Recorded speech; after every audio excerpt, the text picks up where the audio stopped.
Yo, what's going on, guys? DJS here. Wanted to bring you guys a video on the Nike Lebron Elite and my first thoughts on the sneaker and some just kind of random information about the shoe. I'm gonna go ahead and scroll down so you can see the full image of the shoe. And basically, here's the thing: uh, so I'm actually really surprised that Nike is bringing back the LeBron Elites, and the reason why is because historically speaking, the LeBron 9 and the LeBron 10 Elite, at least from a consumer perspective, didn't sell very well. With exception of the South Beach or the Miami Vice colorway, there was what, four colorways of the Elite Nines, which I have all four of, and then what was there, maybe four or so colorways of the Elite Tens, and so with that many colorways left out there, I mean, there's tons of them that hit outlets, and there's tons of them that I want on sale for like $150.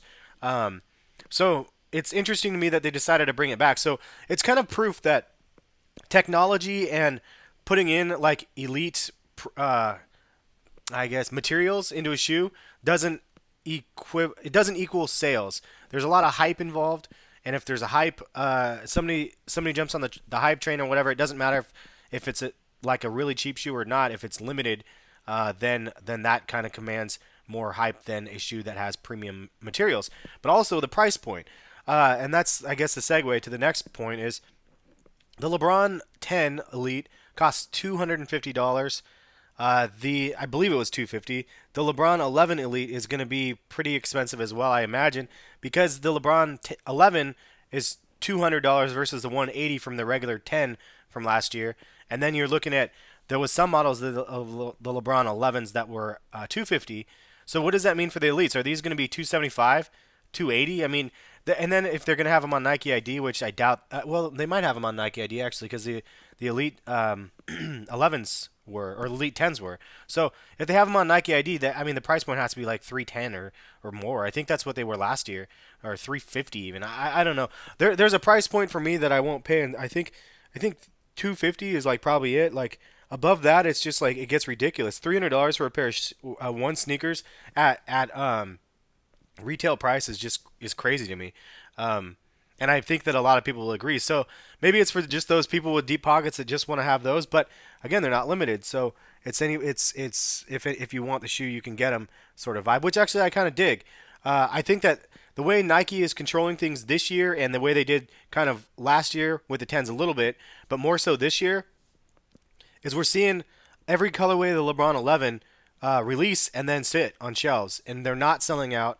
And I don't know if it's because they've produced a ton of them, and also they're available everywhere. Dick's Sporting Goods even has them. I mean, or the fact that the price point is $200, and people don't want to pay $200 for a pair of retail sneakers. 180 was pushing it last year, so 200 is definitely up there. And then and then you look at the KDs even. I mean, the way that Nike basketball has been working, they're not releasing shoes to appease the sneakerheads. They're releasing shoes to sell to the people that play basketball, and they're totally different markets. Some of them intersect, but for the most part, they're different markets. They're not releasing limited run LeBron 11s. I thought we'd see more limited LeBron 11s through the year.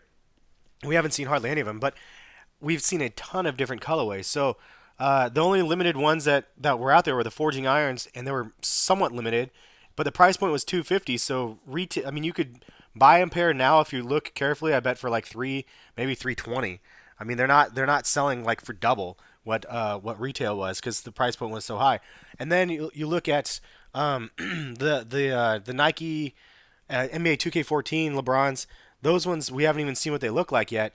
We get those I think in March or something like that. But those ones are the only limited LeBrons that we've had the entire year. So um, I don't think the elites will be limited. I don't think they're going to sell super well. I'm curious to see how many colorways they have.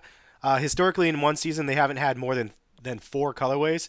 But also, these things were developed or in the process of being developed before LeBron started wearing the LeBron 11s. I guarantee because they always start them like 9 months or a year out at least to build. So it looks like this still has the zoom inside of the shoe, and it still looks like, excuse me, it still looks like it's wrapped the same exact way as the LeBron 11. So I don't think LeBron will be wearing. He might be wearing his soldiers in the playoffs. I mean, we really don't know, which would really at that point defeat the purpose of having an elite model sneaker. So there's a lot of like I guess discussion points on this and leave some comments. Let me know what you guys think on the model. Personally, for me, I want to know how many colorways they're going to have. They probably won't have any more than 4. And again, they probably won't sell out unless they make limited runs. Do you guys think that it's a good move or not for them to do something like that? Personally, I like the fact that they're available. And if you like a pair of shoes, you have the option to buy them if you have the money for them. And that's the way I think it should be for mostly every release. Like Tiffany Dunk's coming out this weekend, for example, if you have the money for this shoe, you should be able to buy the shoe. It shouldn't be limited to the point where you're waiting in line for 2 days or 24 hours for a sneaker, and the person in front of you gets the last pair of shoes.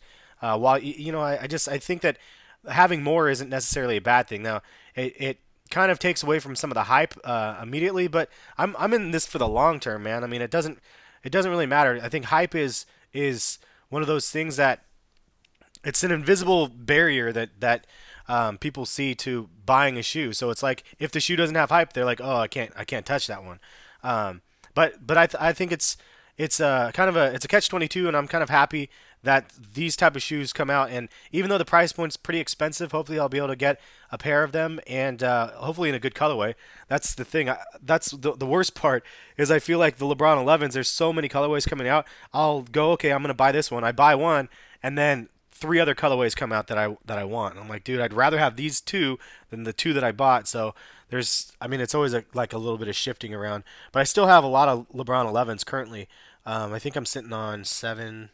I think I'm sitting on like 8 colorways right now, with more on the way. So pretty crazy. But as for style wise, I think these things look insane. I think they look really really nice.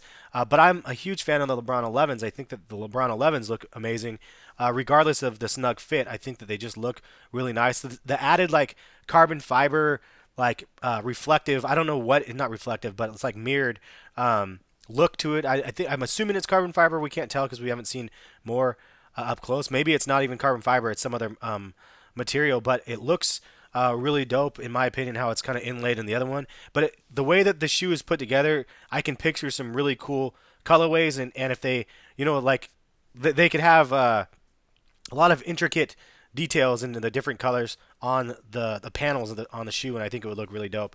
I also like that the lace locks are on here, and the marbled soles are an interesting touch as well. Seeing that, also the collar looks pretty cool. It looks like almost combat material itself now, which is pretty interesting. And then of course the flywire is back, and it looks like the flywire is barely popping out down there on the shoe. It might be kind of a pain. I know it's a pain to put back, at least on my 11s, but that's pretty much it, guys. I just wanted to give you guys some of my input on the shoe.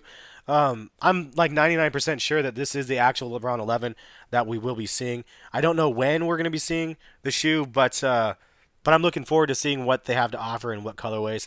This is like a Trailblazers color to me. I know with Miami Heat Trailblazer colors are kind of the same. So, but for me, like, it's kind of cool. I mean, I'm always down for that.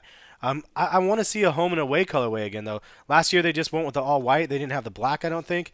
I wouldn't mind seeing it like the whole thing in like the all white and gold and the all black and gold theme. I mean, that's the one thing that they could keep consistent through the 3 renditions of this like elite sort of thing from the 9, 10, and 11. Just my feedback, just my thoughts. Leave some comments. Let me know what you guys think. Are you guys feeling it or not? Price point definitely probably too high. I'm assuming a lot of people will agree on that. Depending on, I mean, we don't even know what it's going to be, but it has to be more than 200 because that's the regular model. Last year's was 250. I'm guessing 270 or 275 was just crazy. But anyway, let me know if you guys are planning on copping if they drop, and I definitely want to see more colorways. We'll leave it at that. Thanks for watching. Catch you guys for another video later. Peace.